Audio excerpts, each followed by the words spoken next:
Aïe, tout de suite noonu la ñuy def pour nuyu leen Dissa Préra toujours un plaisir de te retrouver ce matin et puis c'est une journée boo xam ne tey dégg naa dañ ko jagleel ak yàlla yelleefu doomu aadama yi ci àddina bi yëpp. di la siyaar encore une fois Kals di nuyu Bamba moomee toog sa wet. di ko siyaar bu wér di nuyu suñu internautes yi suñu auditeurs yi. également Pape Madiakhaté bi nga xam ne ñoo toogandoo fii ci studio bi. Les droits de l'homme c'est important on en parle aujourd'hui parce qu'il y a une journée dédiée consacrée aux droits de l'homme dans le monde aujourd'hui.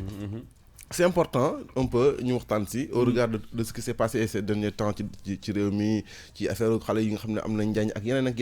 ak Guy Marius Sagna bi ñuy jàpp tëj ci kaso bi yooyu yëpp je pense que c'est il y a pas longtemps également deux Sénégalais jeunes Sénégalais faatu nañu également ci prison bi. démb ñu ngi wax 13 Sénégalais yoo nga xam ne que dañu faatu ci benn naufrage bu nga xam ne mu nga amoon au large de la Mauritanie. On va essayer de parler un peu des droits de l'homme de façon large, de façon générale, tout en sachant qu'on n'est pas des experts, on aura des experts un peu au téléphone tout à l'heure. Voilà, Pape Sarr. waaw Kals nuyu naa la bu baax. fay naa la Pape Madiakhaté nuyu Dissa Préra nuyu Mame Cheikh Faye bi nga dendeel noonu di nuyu bépp auditeur ak internet bu rajo King FM di am mbégte retrouver ñi ñuy teewlu ci 9-11 bu tay bi fas yéene bokk ci li ñuy waxtaanee ni ko Dissa waxee léegi li nga xam ne mooy droit de l'homme ñu naan ko àq ak yelleefu doomu aadama loolu nag bëri na lu ñu koy tudd ci réew mi waaye ndax ñu ngi koy jëfee am déet. loolu laa foofu la question bi nekk. ndax jox nañ leen seen àq ak seen ay yelleef ñooñu nga xam ne lañ jagleel bés bi. foofu la question bi nekk. waaw foofu la question bi nekk mais ñëpp lañ ko jagleel Kals ku ci nekk ci doomu aadama yi moo xam ñun moo xam ñi nekk ci kaso yi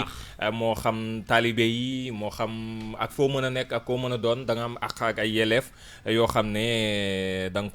la ko war a jagleel nga war ko am de plein droit mu doon loo xam ne it ci déclaration universelle des droits de l'homme la ñu ko jëlee woon ay réew yu bëri xaatimoon ko ngir ñu mën a respecter li nga xam ne moom mooy àq ak yelleefu doomu aadama yi bari na bokk na ci am sañ-sañ daal di def ak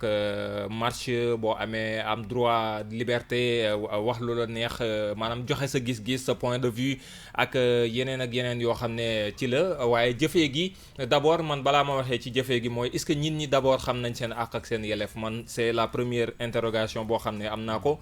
démb ñu ngi ci doon waxtaan un peu ak Dissa tey xëy na boo demoon ci mbedd mi boo laajoon ñin ñu bari lan mooy say droit de l'homme yi ngir mu citer la ko dina jafe xëy na dina am ñoo xam ne peut-être xaw nañoo jàng tuuti dinañ la mën a wax loolee mooy lan wala ñu citer la ci sax quelque ci droit yooyu noonu waaye xam naa ne la ci ëpp ku moyul duñu la ci mën a wax lu bari ndax maîtriser wuñu ko ñàkk maîtriser googu nag mooy waral lu bari léeg-léeg mu leen di daal duñu xam ne seen àq ak seen yelleef la ñu war a défendre mais duñu ko mën a défendre wala duñu xam nu ñu ko défendre parce que tout simplement maîtriser wuñu ko te loolu pour man bëri na ay pàcc yoo xam ne mën nañu ko faa nattee benn bi à mon niveau ci wàllum njàng la ndax ci njàng mi est-ce que nit ñi ñu ngi leen koy jàngal ci biir daara yi bu dee ñu ngi leen koy jàngal tamit xëy na jàpp naa ne nan leen ko war a jàngalee dafa des muy droit yi man de souvenance wóoru ma ne ñu ngi koy jàngal ñu ngi koy jàngal ci école primaire yi wala ci école secondaire yi xaw ma je peux me tromper mais fàttalikuwuma wala bokk xëy na je peux me tromper ne ñuy jàngale droit yooyu ci biir école yi wala xëy na njàng mi xaw naa des noonu bu baax beneen mbir mi mooy droit yi aussi yu ci bëri ak yelleefu doomu aadama yi léeg-léeg ñu teg ay droit yoo xam ne nit ñi dañu naan est-ce que ba ñu koy teg méngoo na ak réalité yi nga xam ne moo nekk ci réew yëpp ci àdduna bi loolu également c'est une autre interrogation boo xam ne nit ñi dañu koy wax yaa également ñeneen ñi nga xam ne aussi ñooy yëtu ci loolu man taxawal ak yelleefu doomu aadama yi ñu leen di woowee ñi nga xam ne ñoo di ay mouvement wala ay ñu ci mel ay Amnesty entre autres maanaam genre mouvement yu mel noonu waaye seet nañ ne rado ak ñoom seen waaye seet nañ ne année yi at yi weesu yëpp daanaka li ñu leen di ŋàññi bari nañ ndax nee nañu la ñu war a taxawee dëgg taxaweetuñ ko ñenn ñi nangi ñaan dañ leen casé ci palais yi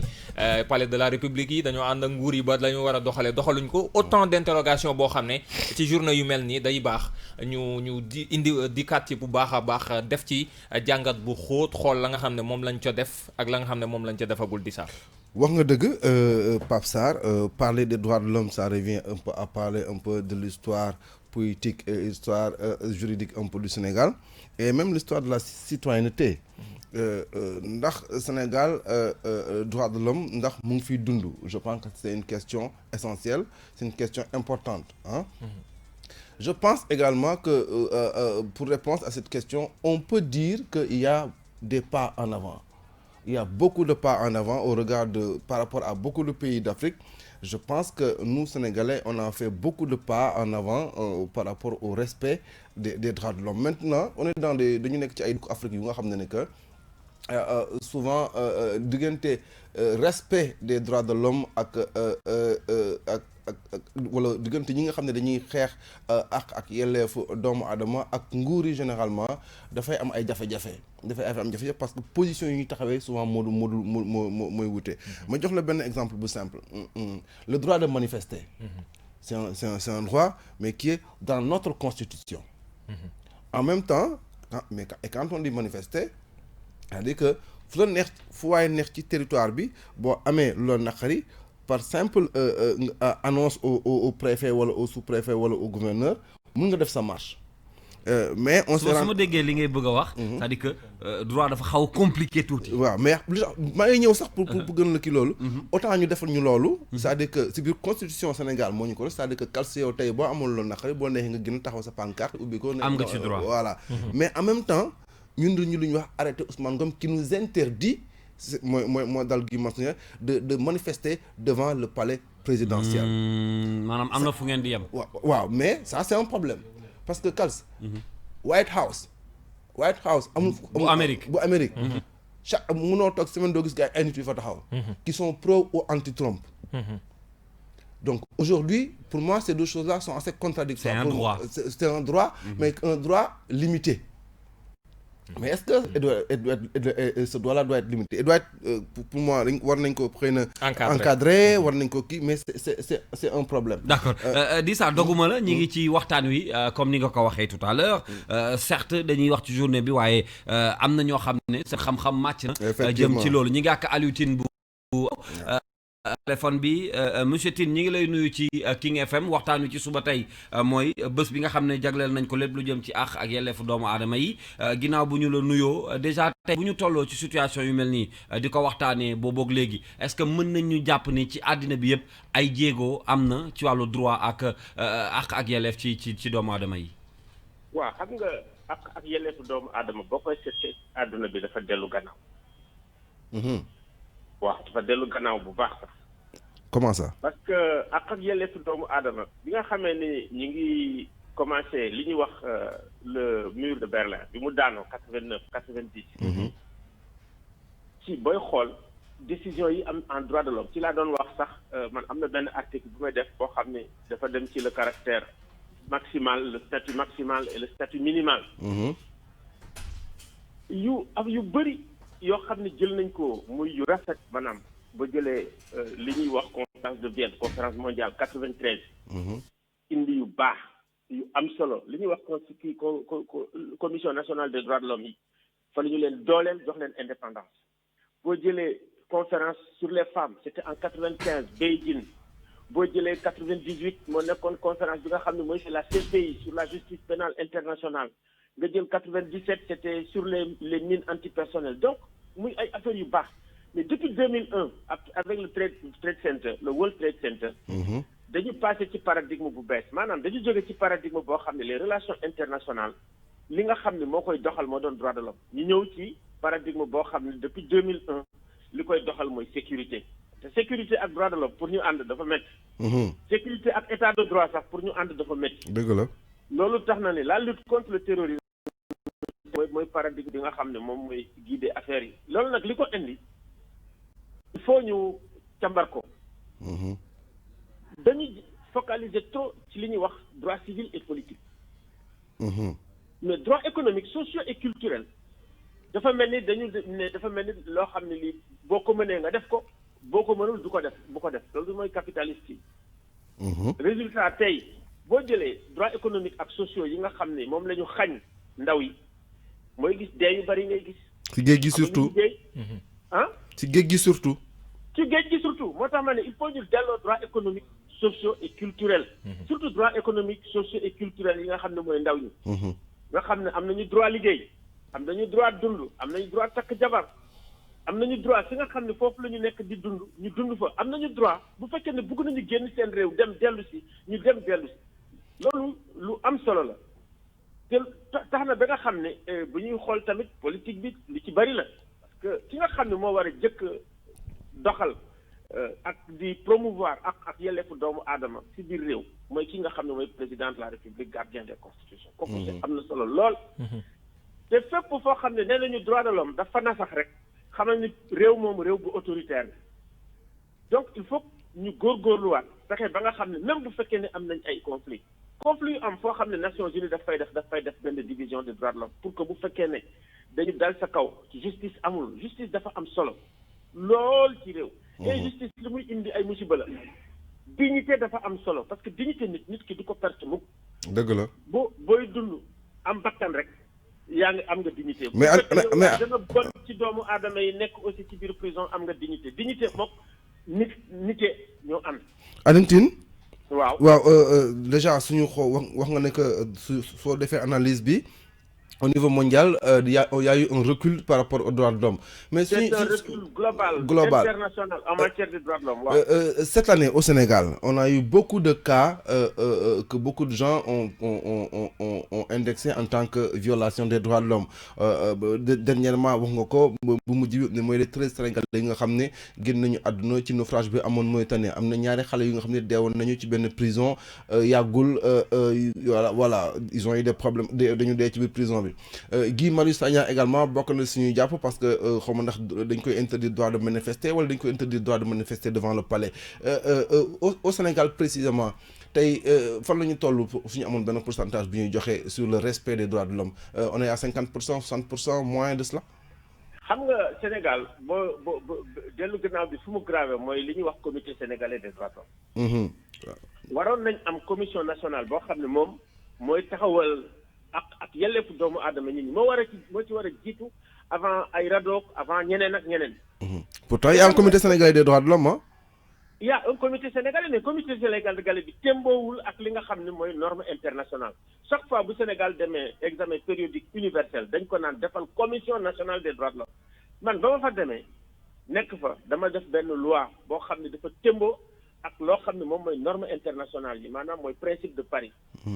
te état bi dafa paradoxal parce que tey booy xoolee def na ONPL observatoire national des lieux de privation de liberté. de privation de liberté mais observatoire boobu mënoon na dugg ci commission nationale des droits de l'homme am na ñoo xam ne noonu lañ ko defee sax. taabal commission nationale moo jiitu loolu nga def commission bi mu nekk 11 personnes ñii di toppatoo prison ñii di toppatoo problème mu xale yi xam nga problème mu xale yi dafa tar. dëgg la droit des enfants war na am benn mécanisme boo xam ne moo koy toppatoo jël am nañ ku ñu def au niveau de la présidence am na solo d'accord mais at bu jot même problème bi la ñuy indi même rapport yi la ñuy indi ci problème mu xale yi ci mbedd mi ci problème mu taalibe yi. loolu lu am solo la. beneen bi mooy li ñuy wax article 19 mooy liberté d'expression ak article 20 bu déclaration universelle des droits de l'homme nga xam ne mooy liberté de réunion liberté d'association yooyu tamit dafa nekk ay points yoo xam ne point faible la lool ci Sénégal parce que tey nga jóg dem ci grille du palais taxaw ne électricité dafa cher mais kooku waruñu cee tëj kenn waruñu koo graawal ba ci dàq ay commissaire ak yooyu ça veut dire que loolu ci image du Sénégal dafa ñaaw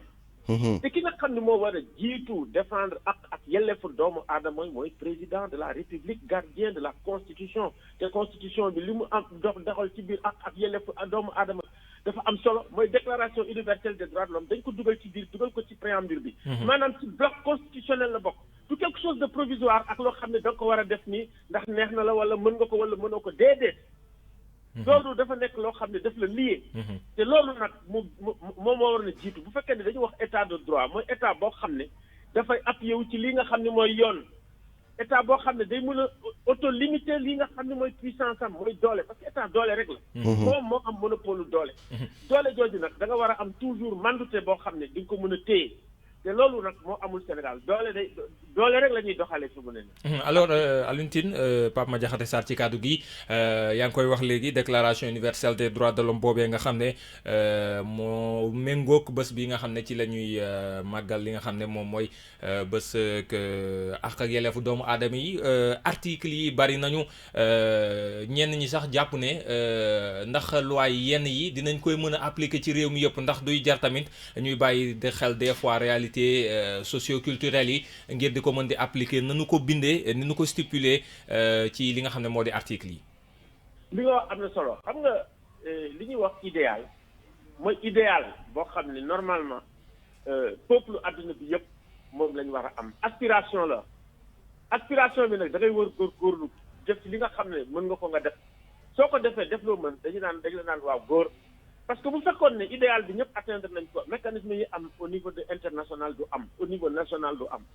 mais nag góorgóorlu bi ba ñu ne la góor nga dafa baax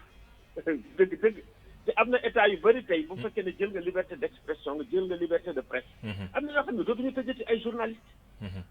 tey mécanisme yi am fii au Sénégal moo gën a dellu ginnaaw par exemple ci liberté d'expression ci sous-région bi yëpp boo demee Togo amu fa boo demee Bénin ak yeneen amu fa donc il faut aussi Sénégal ñu góorgóorlu parce que mbiru ak yelleef doomu aadama depuis temps wu Senghor ak temps wu Kéba Mbaye dañu nekkoon benn espèce sous référence Afrique yëpp comité sénégalais bii ngay gis sax mun na sax tey nekkul sax B mais B moyen la ne ça veut dire dellu na ginnaaw ci nguuru Macky Sall loolu moom lu doy waar la parce que Senghor da ko jëloon teg ko ca kaw boobu amul fenn ci biir Afrique fenn amul woon c'est la doyenne donc il faut ñu dooleel ko jëmmalaat ko defaraat ko te kooku duñ ko jox politicien mënoon nekk maire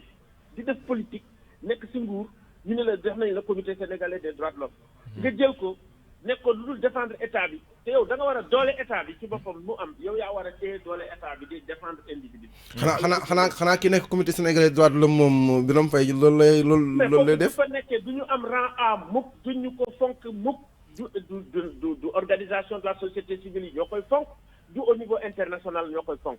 am na foo xam ne sax buñ fay réunir moom dañ ko naan yow bokkoo demal lu tax ndax parce que rang A buñ fa nekkee ñoom ñooy réunir ci yenn question yu am solo yi ñi nga xam ne ñu ngi nekk B wala ay D moins ci gannaaw lañ leen di teg doo fa bokk te kooku Sénégal buñ la jëlee seppi la te tey Sénégal ñi ñoo amee quand même ñoo nekk président du conseil des droits de l'homme ça veut dire que fonk nañ ñu fonk boo xam ne teg nañ ñu foo xam ne kooku dañ ko liggéey yàgg na te même activisme des droits de l'homme yaakaar naa ne Sénégal ci ñi ci jiitu la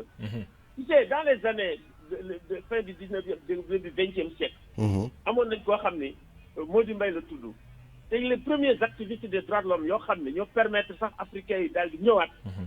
ñoom ñu ngi leen tuddee les écrivains publics Mody Mbaye ci la bokkoon te temps yi nga xam ne lu ne dàq nañ ko fekk enseignant la def nañ ko lu ne yaakaar naa ne sax histoire générale dafa war a ñëw di xool ci problème mu militantisme et buñ ko dàqee def ko li ñu koy def il s'adressait à la Ligue des droits de l'homme la Ligue des droits de l'homme xam nga on l'a créé après J'accuse kii bi nga xam ne l'écrivain français là moom la kii bindoon waaw le fameux J'accuse bi nga xam ne sax moo créé Ligue des droits de l'homme à l'époque donc loolu dafa ne loo xam ne Sénégal da koo am mu yàgg activisme mu am ko résistance mu am ko mu yàgg loolu dafa nekk loo xam ne patrimoine la ci Sénégal donc ak yelleefu doomu aadama vraiment dañuy ñaan kii di président de la République koy ñaan vraiment parce que tout de même moom mooy gardien constitution bi moom mooy premier protecteur des droits de l'homme xale yi nga xam ne ñu ngi ci prison bi ñoom Guy Marius vraiment mu génne leen mu bàyyi leen ñu génn loolu mooy li ñu jëkk a ñaan ñii nekk ñoom Guy Marius tam ak ñoom Babacar Diop ak ñi ñu fa nekkal ñëpp vraiment ñu ngi leen di ñaan li nga xam ne mooy grève de la faim bi ñuy def vraiment ñu bàyyi ko parce que seen xeex ñëpp reconnaître lañ ko ñëpp ñu ngi koy jàppale donc léegi grève de la faim bi jaratu ko vraiment nañ ko lever loolu la leen ñëpp di ñaan tey au niveau des militants des droits de l'homme vraiment nañu bàyyi grève de la faim bi jaru ko ñu continuer seen xeex bi ñuy xeex parce que ñëpp a ngi leen di jàppale. alors Alioune Tine man question bu mujj rek bi ma am laaj bu mujj bi mooy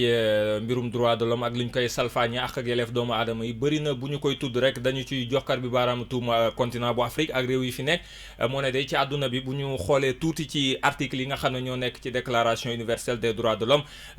yenn réew yi daanaka dañu koy salfaañee sax fa la ëppee moo ne day Afrique rek des fois la ñuy jokkar bi paraamu tuuma laataa ma la bàyyi nga tontu mën naa ci tudd droit à la vie gis nañ fi at yi weesu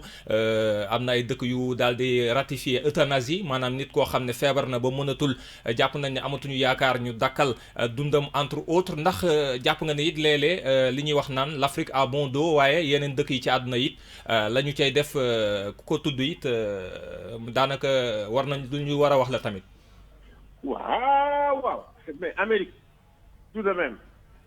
temps yi Obama bi mu nekkee président gis nga dañu doon defee nègre yi ay violation de droit de l'homme liñ fay rey nit ñi droit à la vie du dara te dañuy jaay fetal yi bés bu nañu ba ñuy bàyyi fetal yi loolu lan la lu am la boo demee France ak Europe nga yeewu suba aussi li nga xam ne moom la ñi nga xam ne moom mooy immigré yi li ñu fay dundee beneen affaire la ñu war la faj ñu la faj te doom war a dem école du dem école ñu lay téye du lay dugal ci ay kii de façon arbitraire centre de truc lu doy waar la ñu war la bu fekkee ne yéen seen bateau mi ñuy suux ñu war leen a sauver pour ngeen nar a dund ñu leen di seetaan ba ngeen di dee ci biir kooku tamit loolu yëpp ay violation ay yu grave la ça veut dire que adduna bi tey am na ñoo xam ne dëgg-dëgg parce que tout simplement européen lañ am nañu ay droit yëpp wala américain lañ am nañu ay droit yëpp waaye boo nekkee africain nag beneen affaire lay doon donc loolu tamit xeex boo xam ne du fekk ne du africain yi rek individus yi ñoo koy xeex mais ñii nga xam ne ñooy chef d'État yi ñoo ko war a xeex problème immigration ak ni muy doxale ak ñi nga xam ne africain yi ñu ngi koy subir chef d'État yi dañ ci war a def ñoom tamit saytu def ci sommet am seen ay rôle su ko defee ñu jàkkaarloo ak Europe jàkkaarloo ak Amérique ñun lii la ñu gis ni moom la ñuy doxale ñu négocier ko waaye Europe di ñëw defar li nga xam ne mooy vision sur le problème des migrants ak de l'immigration imposé ko jël ay frontières am indi ko ba Sahel jël ay frontières am indi ko ba ci kii ñun ñu toog di seetaan loolu moom moo dul dëgg loolu tamit problème u droit de l'homme la ñëpp nga xam ne égalité des droits c'est extrêmement important kooku dañ ko war a sàmm tam merci beaucoup docteur Alioune Tine. waaw Alioune Tine c'était un plaisir. professeur baax na bu waxee. professeur waaw professeur. maa ngi hésité waaye bu ma ci wax baax na. on espère te retrouver bientôt si suñu ay plateau fii ci King FM. Inch'Allah. y a pas de problème. merci waaw merci beaucoup Kals. waaw moom c'est un doyen. c'est un doyen et puis lépp lu mu wax ci wàllu droit. le constat il est clair. ouais lenn rek laa jàpp ci waxam nga baal ma di ça. et j'aimerais partager ça avec vous mooy ak yelleef mën nañu jàpp ci tënk moom nee na ci àddina bi. que dafa dellu ginnaaw. non weesu na dellu ginnaaw. donc vous êtes d'accord sur ça. li ñu ko wan. démb rek wan nañu ko mooy xale yi xam ne ndóol nañu ba nga xam ne que ils ont même pas c'est comme s'ils avaient plus le droit de réussir dans leur propre pays c'est ce qu'on parle de droits de l'homme économique. C'est-à-dire qu'on parle plus de droits politiques, de droits voilà, non à la violence, non ceci, non cela. Mais il a raison, il y a d'autres droits qu'on occulte parce que je pense que sociologiquement ou sociétalement nous ñoo tollogul ci yenn défense yenn façon de droit yi. Balaa nga mën défendre droit économique. xëy na nga mën am droit liberté wu d'abord. liberté wu nekk. suqaliku tuuti suqaliku balaa nga sax nga xalaat suqaliku mais nga xalaat mun wax. balaa nga mun dox. mun manifester. après nga xalaat mooy une certaine liberté qui te permet d'avoir qui te permet d'avoir une liberté par exemple peut-être après d'entreprendre. parce que la liberté d'entreprendre également fait partie des droits des libertés des hommes c'est-à-dire que kal si yow su la neexee tey. droit civil la nga xëy tey ne damay taxawal sama entreprise que mu si dara. ça c'est ton droit. c'est ton droit. mais ça démarre à partir de souvent damay dégg dañ koy tàmbalee ci xale yi boo demee fu mel ni UNICEF par exemple ils te disent droit à l'éducation droit à la santé ci xale bi ba muy màgg est-ce que quelque part du ñuy xaw a rater ces droits là dès le début avec un enfant mu màgg ak moom en sachant que man kat dafa am ay droits yoo xam ne bi ma nekkee xale laa ko réclamer wala lañ ma ko jox ba ni may màggee ak moom mais bu fekkee tout au début am na benn processus bon je peux dire procédure ou processus boo xam ne bàyyi nañ ko ci yoon bi après nag ba vers la fin yi ngay xam rek mooy droit de manifester d'avoir la liberté de dire de s'exprimer comme ni ñu ko waxee léegi après yow yu weesu donc koy fàtte est-ce que étape yooyu ñuy tëb aussi causé wul peut-être débat bi yegg si fii. Bon, je peux y aller. Bon, pour moi, déjà Kals, la question des droits de l'enfant et des droits de la femme ici au Sénégal ou en Afrique de l'Ouest, généralement dans les pays musulmans, pour moi, c'est quoi c'est d'accord. Ben, donc pour la bonne et simple raison que les droits de l'enfant sénégalais ne sont pas forcément les droits de l'enfant du boy français. Les réalités ne sont pas les mais mêmes. complètement. Je suis d'accord. Je suis pour que moi, par exemple, je prends mon exemple sur moi. Mais à l'école primaire, mais du temps où j'étais à l'école primaire, mais on ne parlait pas des droits d'enfants. On ne parlait pas de ça dans les années 80. Et même dans les années 90. Ça n'existait pas? Non, ça n'existait pas, mais nous, en tout cas, on ne l'a pas appris. D'accord. Ça a commencé à se faire voir dans les années 2000. D'accord. Maintenant, comment adapter ces droits de l'enfant-là à nos réalités. La question de Ndiagne, la question de l'enfant enchaîné, cela pose toujours le problème de l'adéquation entre les textes juridiques et les réalités sociales. C'est ce qu'on doit faire. Est-ce qu'on doit laisser l'enfant sénégalais lui dire que tu es libre de faire tout ce que tu veux en matière de droit au point d'insulter ton père ou bien de traiter ton père de menteur, comme le jeune français il ose le faire, ou le jeune américain tranquillement. Ouais. Moi je dis non. Moi je dis non. Est-ce que on dit aujourd'hui qu'on ne doit pas frapper un enfant? Je suis assez oui et non à la fois, parce que je me rappelle d'un proverbe que nos grands-pères nous disaient,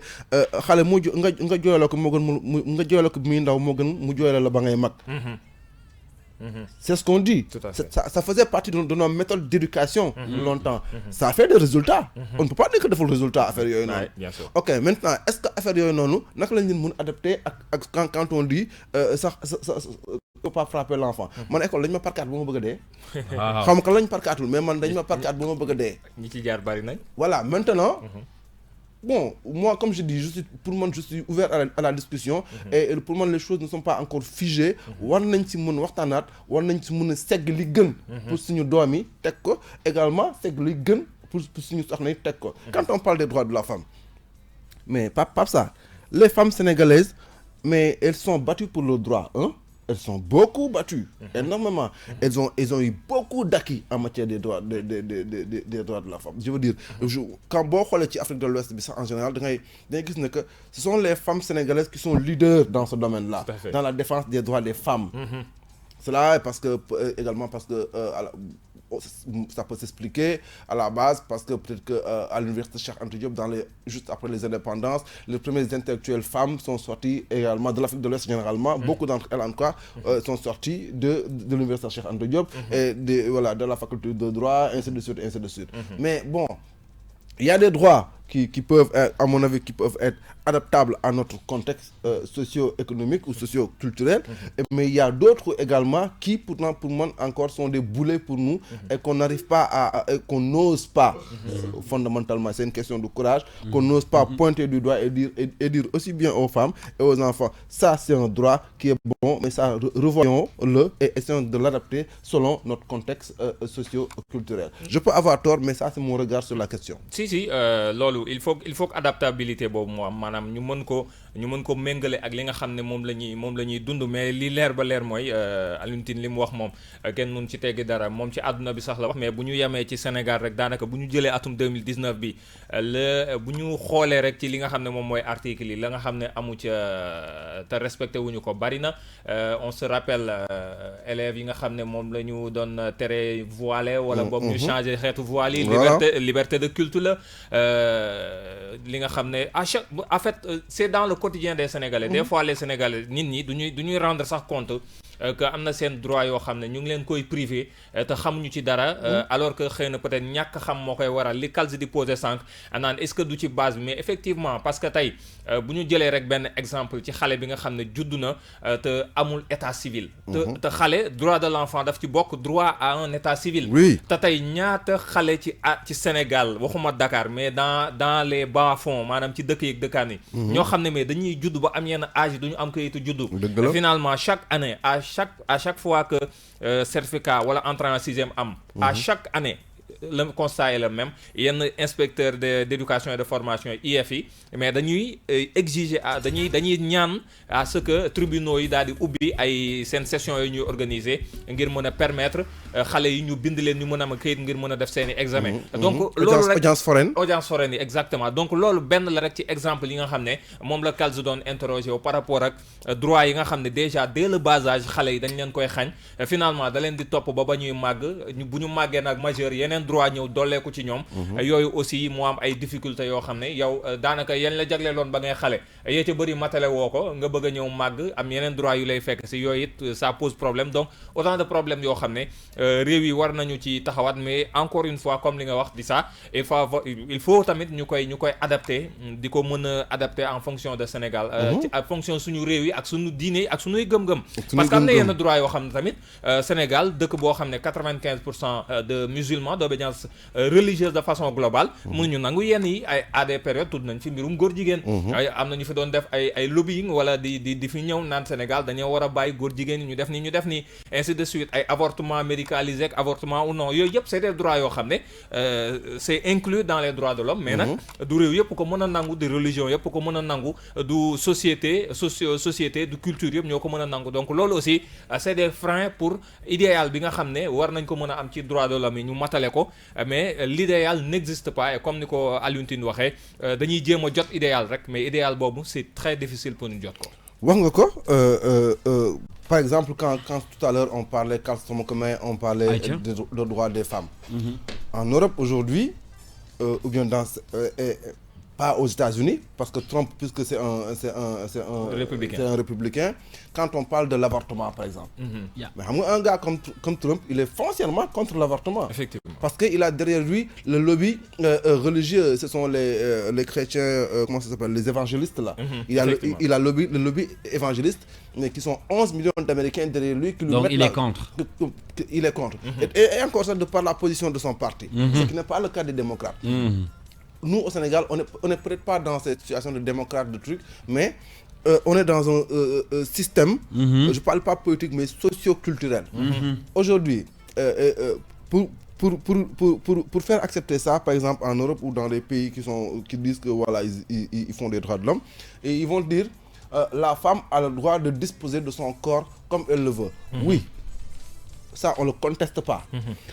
mais est-ce que la femme sénégalaise a le droit de disposer de son corps comme elle le veut? Non. Au Sénégal, non. Vraiment. Là, ça revient aux réalités. Qu'on soit musulman ou chrétien, je veux dire. Qu'on soit musulman ou chrétien. Am na lu ñu tënk. Effectivement. Maintenant, on va dire, on va nous amener dans des histoires où, ok, s'il y a viol, s'il y a tout cela c'est vrai. Et moi, je suis contre ce genre de choses-là. Il faut criminaliser le viol, il faut criminaliser ce genre de pratique-là. On est tout à fait d'accord et l'État est parti vers ça. Mais donc, ça c'est un problème. Maintenant, il n'y a pas longtemps, oui, on va inclure l'éducation sexuelle dès l'école primaire. Ça a fait un tollé, les religieux se sont levés et se sont imposés un bouclier, comment on appelle, un bouclier contre. Est-ce que ça c'est un droit ou c'est pas un droit? Ça peut être un droit en France. Mais nous, est-ce que nous le percevons comme un droit? L'enfant doit savoir, oui. Mais chez nous,